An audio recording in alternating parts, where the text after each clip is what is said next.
పితా, పుత్ర, పవిత్రాత్మ నామమున ఆమేన్. మాట్లాడుకుందామండి. ఏప్రిల్ 13, 2025 దాని గురించి కొద్దిసేపు మాట్లాడుకుందాం. దాన్ని మన భాషలో మనం చెప్పాలి అంటే మట్టల ఆదివారం అనొచ్చు. మట్టల ఆదివారం జనరల్‌గా మాట్లాడుతూ ఉంటారు.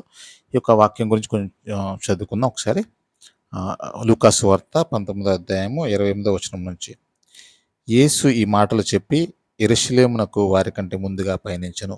ఆయన ఒలీవ కొండ చెంతనున్న బెత్సగే, బెతాని అనే గ్రామములకు సమీపించినప్పుడు ఇద్దరు శిష్యులను పంపుచు, మీరు ఎదుటనున్న ఈ గ్రామమునకు వెళ్ళుడు. వెళ్ళిన వెంటనే మీరు అచ్చట కట్టివేయబడి ఉన్న ఒక గాడిద పిల్లను చూచెదరు. దానిపై ఎవడునూ ఎన్నడూనూ ఎక్కి ఉండలేదు. దానిని విప్పి నా యొద్దకు తోలుకుని రండు. మీరు ఏల దాన్ని విప్పుచున్నారు అని ఎవరైనా మేము ప్రశ్నించినచో, ప్రభునకు దానితో పని ఉన్నది అని చెప్పుడు అని ఆదేశించెను. శిష్యులు వెళ్ళి యేసు తమకు చెప్పినట్లే కనుగొనిరి. ఆ గాడిద పిల్లను విప్పుచుండగా దాని యజమానులు, మీరు దానిని ఎందులకు విప్పుచున్నారు అని అడిగిరి. ప్రభునకు దీనితో పని ఉన్నది అని చెప్పి వారు దానిని యేసు వద్దకు తోలుకొని వచ్చిరి. దానిని మీద తమ వస్త్రములను పరిచి ఆయనను కూర్చుండబెట్టిరి. ఆయన ముందుకు సాగిపోవచుండ ప్రజలు దారిలో తమ వస్త్రములను పరిచిరి. ఆయన ఒలీవ పర్వతము సమీపమునున్న పల్లపు ప్రదేశమునకు చేరినప్పుడు శిష్యుల సమూహమంతయు తాము చూచిన అద్భుత కార్యములకు ఆనంద పరవశులై ఎలుగెత్తి, ప్రభు పేరిట వచ్చు రాజు స్తుతింపబడునుగాక, పరలోకమున శాంతియు మహోన్నతమున మహిమయు కలుగునుగాక అని దేవుని స్తుతింపసాగిరి. అంతర జనసమూహము నుండి కొందరు పరిసయ్యులు, బోధకుడా, నీ శిష్యులను గద్దింపుము అని చెప్పిరి. అందుకు యేసు, వారు మౌనం వహించిన యెడల ఈ రాళ్ళు ఎలుగెత్తి చాటగలవు అని చెప్పుచున్నాను అని పలికెను. ఈ యొక్క వాక్యం గురించి మనం ఒకసారి ఎక్స్ప్లెనేషన్ ఒకసారి చూద్దామండి. దీంట్లో మనం చూసినట్లయితే మొదటగా యేసు ప్రభు యెరూషలేముకి వస్తూ ఉన్నాడు. ఎక్కడి నుంచి వస్తూ ఉన్నాడంటే యెరికో అనే పట్టణము నుంచి ఆయన నడుచుకుంటూ యెరూషలేముకి వస్తున్నాడు. ఎంత దూరం అంటే సుమారుగా ఒక 35 కిలోమీటర్ల దూరాన్ని ఆయన కాలినడకతో వస్తూ ఉన్నాడు. శిష్యులందరికంటే ముందుగా ఆయన అక్కడికి వస్తూ ఉన్నాడు. అక్కడ ఒలీవ కొండ దగ్గర ఉన్నటువంటి బెతాని అనే ఊరికి వచ్చినప్పుడు ఆ ప్రదేశానికి వచ్చేటప్పటికి ఆయన ఇద్దరు శిష్యులతో చెప్తున్నాడు. ఏమని చెప్తున్నాడంటే, మీరిద్దరూ వెళ్ళి మీకు ఒక చోట ఒక గాడిద పిల్ల మీకు కనిపిస్తుంది ఈ ఊరిలో. ఆ గాడిద పిల్ల కనిపించినప్పుడు దాన్ని తీసుకొని రండి.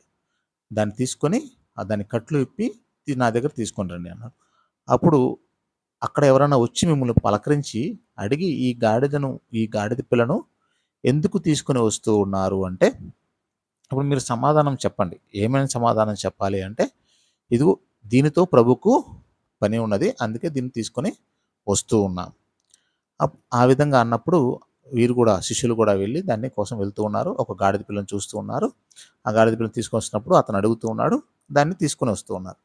సో అతను కూడా ఆ యజమాని కూడా దానికి ఎటువంటి అబ్జెక్షన్ పెట్టలేదు. ఆ గాడిదని పంపిస్తూ ఉన్నాడు, గాడిద పిల్లను. సో దాంట్లో ఆ గాడిద పిల్లలో ఉన్నటువంటి గొప్పతనం ఏమిటంటే, అది మొట్టమొదటిది అది గాడిద కాదు, గాడిద పిల్ల అయి ఉంది. అంటే యంగ్, చాలా యూత్‌లో ఉన్నటువంటి గాడిద పిల్ల. దానిలో ఉన్నటువంటి విశేషం ఏంటంటే, ఎవరు ఎన్నడూ ఎక్కలేదు.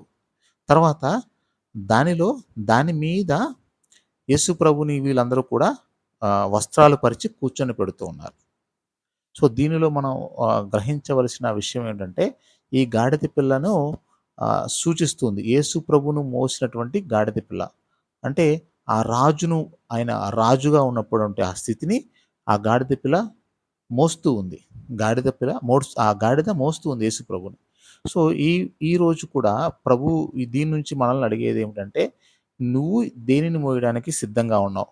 ఒక యేసు ప్రభువును మోసినటువంటి గాడిద పిల్ల ఏ విధంగా అయితే నెమ్మదిగా ప్రభుని మోస్తూ ఉందో, ఆ విధంగా మనము ప్రభుని మోయడానికి సిద్ధంగా ఉన్నావా? యేసు కొరకు ఒక గాడిదగా పని చేయడానికి, ఒక గాడిదగా అంటే నెమ్మదిగా మాట్లాడకుండా, ఎదురు పలకకుండా ఒక ప్రభు కోసం పనిచేసే వ్యక్తిగా మారడానికి సిద్ధంగా ఉన్నావా అని చూసుకోవాలి.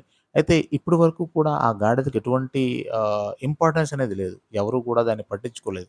కానీ ఎప్పుడైతే ఆ ప్రభు దాని మీద ఎక్కుతూ ఉన్నారో, ఆ గాడిద కూడా ఆ యొక్క ఆహ్, ఆ యొక్క ప్రజల మధ్యలో, ఆ పూల మధ్యలో, లేదంటే ఆ మట్టల మధ్యలో నుంచి, లేదంటే ఆ యొక్క గొప్ప రాజును మోసుకెళ్ళే ఒక స్థితిలోంచి అది నడుస్తూ ఉంది.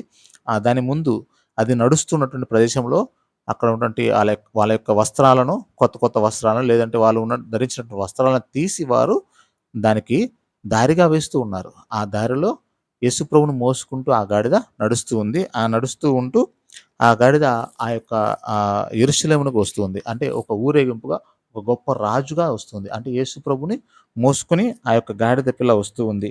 అప్పుడు అక్కడ ఉన్నటువంటి వాళ్ళందరూ కూడా ఆశ్చర్యంతో, ఆనందంతో పొంగిపోతున్నారు. ఈ గాడిద ప్రభువుని తీసుకొని వస్తున్నారు. అంటే యేసుప్రభు ఒక రాజుగా తీసుకొని వస్తున్నారు. యెరూషలేములో మీకు చెప్పినట్లుగా యెరూషలేములో ఉన్నటువంటి వారందరూ కూడా ఆ యొక్క ప్రజల యొక్క సాంప్రదాయం ఏమిటి అంటే, ఒక రాజును గెలిచిన తర్వాత, యుద్ధంలో గెలిచిన తర్వాత ఒక రాజును ఆ గాడిద మీద తీసుకొని వస్తుంటారు. ఆ విధంగా ప్రభువుని యొక్క రాజుగా గుర్తించి వారందరూ కూడా యేసు ప్రభువును గాడిద పిల్ల మీద తీసుకొని వస్తున్నారు. అప్పుడు దాంట్లో మనం చూసినట్లయితే ఇంకా ఆ సమూహమందరూ చూసి అందరూ కూడా ఆశ్చర్యపడుతున్నారు. యేసు ప్రభువుని చూసి ఆశ్చర్యపడుతూ ఉన్నారు. అక్కడ ప్రభువుని స్తుతిస్తూ ఉన్నారు. స్తుతిస్తూ ఉన్నప్పుడు ఇక్కడ ఉన్నటువంటి పరిసయ్యులు ఏం చేస్తూ ఉన్నారంటే, ఆహ్, మీ యొక్క యేసు ప్రభుతో చెప్తున్నారు. మీరొచ్చి మీ శిష్యులకు చెప్పండి. ఇక్కడ ఆ విధంగా స్తుతిస్తూ ఉన్నారు, అరుస్తూ ఉన్నారు అని చెప్తూ ఉన్నాడు. అప్పుడు యేసు ప్రభు అంటూ ఉన్నారు, ఇదిగో మీరు కనుక ఈ యొక్క శిష్యులను కూడా వద్దు అని చెప్పినట్లయితే, అందుకు యేసు వారు మౌనం వహించిన ఎడల ఈ రాళ్ళు ఎలుగెత్తి చాటగలవని చెప్పుచున్నాను. ఏంటి ఒకవేళ ఇది కనుక వీరు గనక నిశ్శబ్దంగా ఉన్నట్లయితే ఈ రాళ్ళు కూడా నన్ను స్తుతిస్తాయని ప్రభువు పలుకుతున్నాడు. అంటే యేసు ప్రభు యొక్క గొప్పతనం, ఆ యొక్క రాజును అందరూ కూడా స్తుతించాలి. ఆ రాజును గనక స్తుతించనట్లయితే, రాజును గనక స్తుతించడానికి నోరు రానట్లయితే ఈ రాళ్ళు కూడా దేవుని స్తుతిస్తూ ఉన్నాయి. సో, మనం ఇంకా దాంట్లో గురించి మనం చూసినట్లయితే బైబిల్‌లో యేసు ప్రభు చనిపోతున్నప్పుడు, యేసు ప్రభు శిలువ మీద మరణించినప్పుడు కూడా ఆయన ఉన్నటువంటి ఆ యొక్క దేవాలయం తెర 2 ముక్కలుగా అయిపోతూ ఉంది. అక్కడ ఉన్న రాళ్ళు బద్దలవుతూ ఉన్నాయి, కేకలు వేస్తూ ఉంటాయని ఒక వాక్యం చెబుతూ ఉంది. అక్కడ ఉన్నటువంటి ఆహ్, ఆహ్, వాతావరణం అంతా కూడా నల్లగా మారిపోతూ ఉంది. చీకటి పడిపోతూ ఉంది. సో, ఈ యొక్క రాజు చనిపోయినప్పుడు ఈ ప్రపంచమంతా కూడా దాన్ని గుర్తించింది. యేసు ప్రభువుని రాజుగా ఈ యొక్క వాతావరణం కూడా గుర్తించింది. ఆ యొక్క ఆయన రాజుగా స్వీకరించింది. వ్యక్తిగతమైన రాజుగా స్వీకరించి దాన్ని గుర్తించగలిగింది. సో, కానీ ప్రజలు ఎంతవరకు గుర్తిస్తున్నారు అనేది ముఖ్యం. తర్వాత మనం యేసుప్రభువుని రాజుగా మనం చూసినట్లయితే వాక్యంలో ఏముంటుందంటే,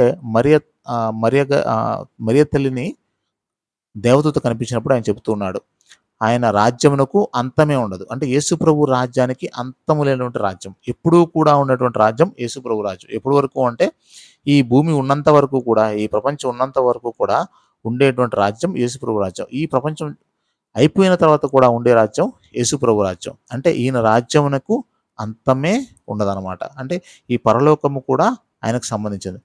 యేసుప్రభు చెప్తున్నాడు, ఈ రాజ్యము నా రాజ్యము ఈ లోక సంబంధమైనది కాదు అంటున్నాడు. అంటే పరలోక సంబంధమైనటువంటి రాజ్యం. అంటే ప్రేమ, నీతి, శాంతి కలిగినటువంటి రాజ్యం అనమాట. కాబట్టి ఈ యొక్క పండుగ నాడు యేసు ప్రభుని మనము వ్యక్తిగతమైనటువంటి రాజుగా మనం స్వీకరించాలని ప్రభు కోరుకున్నాడు. అంటే మామూలుగా నోటితో చెప్పడం కాదు కానీ, యేసు ప్రభుని సొంత రాజుగా, సొంత రక్షకుడిగా మనం స్వీకరించినప్పుడు ఆయన చిత్త ప్రకారం మనం నడుస్తూ ఉంటాం. అప్పుడు మన జీవితాల్లో ఆ యొక్క సంతోషం, ఆనందం మనకు లభిస్తూ ఉంటుంది. పిత, పుత్ర, పవిత్రాత్మ నామమున ఆమేన్. Praise the lord.